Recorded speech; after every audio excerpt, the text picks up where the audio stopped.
अस्सलामुअलैकुम नाज़रीन कराम। जैसे कि ड्रामा सीरियल आपकी इज़्ज़त के एपिसोड बहुत ही ज़्यादा दिलचस्प होने वाली है, क्योंकि सैफ बीना को अपने साथ लेकर चला जाता है। दूसरी तरफ ताबिश बीना का पता लगवाता है, लेकिन उसकी कोई खबर नहीं मिलती। तभी ताबिश सीधा उस सब्जी वाले के पास पहुंचता है जहां बीना अक्सर जाया करती थी। वहां उसे पता चलता है कि जिस दिन से बीना गायब है वो भी उसी दिन से गायब है और वो कहीं नजर नहीं आ रहा। दूसरी तरफ बीना की तबीयत ठीक नहीं होती और सैफ उसे ट्रेन में अपने साथ लेकर जा रहा होता। तभी वहाँ पर एक शख्स आता है और वो सैफ से पूछता है कि ये तुम्हारी कौन है। सैफ फौरन कह देता है कि ये मेरी बीवी है। ये सुनकर बीना खामोश रहती है, क्योंकि उसकी ज़हनी हालत बिल्कुल ठीक नहीं हो रही है और उसे पिछली कुछ बातें याद ही नहीं होती। तभी सैफ समझ जाता है कि बीना को किसी गहरे सदमे का असर हुआ है। दूसरी तरफ ताबिश को जब बीना का कोई पता नहीं चल पाता तो उसे ये भी पता चल जाता है कि बीना घर से अपनी कीमती ज्वेलरी लेकर चली गई। तो उसे बहुत गुस्सा आता है कि किस तरीके से आखिर वो ऐसा कर सकती है। उसे मुझ पर गुस्सा था। एक तो वो मेरी हर जगह पर बदनामी कर रही है, दूसरा मुझसे बात करने के बजाय वो सीधा घर छोड़कर ही चले गए और घर के तमाम पैसे और जेवरात चले गए हैं।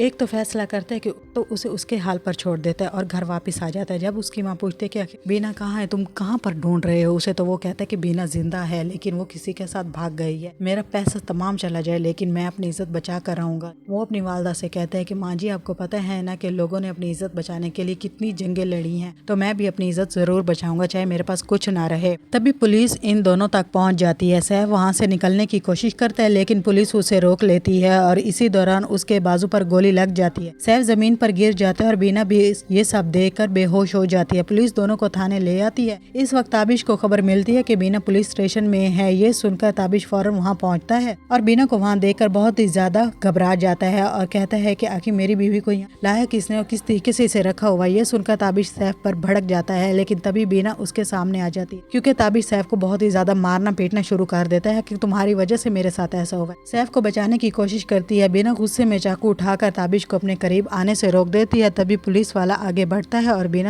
बीना उसे कहती है कि तुम मुझसे दूर हो, वरना ये चाकू मैं या तो तुम पर या खुद पर चला दूंगी। अचानक बीना बेहोश हो जाती है और ताबिश फौरन उसे संभाल कर चेयर पर बिठा देता है और पानी पिलाता है। होश में आते ताबिश उसके सामने हाथ जोड़कर कहता है, बीना, मुझसे बहुत बड़ी गलती होगी, मुझे माफ कर दो। तभी ताबिश को अपने गार्ड से पता चलता है कि नाज और गोहर उसका बिजनेस बेचकर मुल्क से भागने की तैयारी कर रहे हैं। ये सुनकर ताबिश फौरन पुलिस को कॉल करता है। पुलिस एयरपोर्ट पर पहुंचती है और नाज और गोहर को मुल्क से भागने से पहले ही गिरफ्तार कर चुकी होती है। दूसरी तरफ ताबिश बीना को अस्पताल लेकर जाता है। डॉक्टर बताते हैं कि बीना ने बहुत ज्यादा स्ट्रेस लिया है, जिसकी वजह से उसकी कुछ पुरानी यादें आर्जी तौर पर मुतासिर हो रही हैं, इसलिए उसे किसी भी तरह का स्ट्रेस नहीं दिया जा सकता। ताबिश बीना को घर ले आता है, फौरन बीना को गले लगा लेती है और अपनी गलतियों पर उससे माफी मांगने लगती है। अगले दिन बीना का भाई घर आता है तो ताबिश उसे अपने बिजनेस में अच्छी पोजीशन दे देता है। इसके बाद ताबिश का इलेक्शन होता है और बीना हर कदम पर उसका साथ देते हैं। आखिरकार ताबिश इलेक्शन में पहली पोजीशन ले आता है, लेकिन इसके साथ साथ ही जिस तरीके से दिखाया जा रहा है कि बीना की पिछली तमाम यादें वो आहिस्ता आहिस्ता खोती जा रही है, तो इससे दिखाया जाएगा कि ताबिश जो कि बीना को छोड़ने जा रहा था और अपनी जिंदगी को आगे बढ़ाने की कोशिश कर रहा था, वो बहुत ही ज्यादा पछताएगा और सोचेगा कि आखिर ऐसा कैसे हो सकता है। बीना,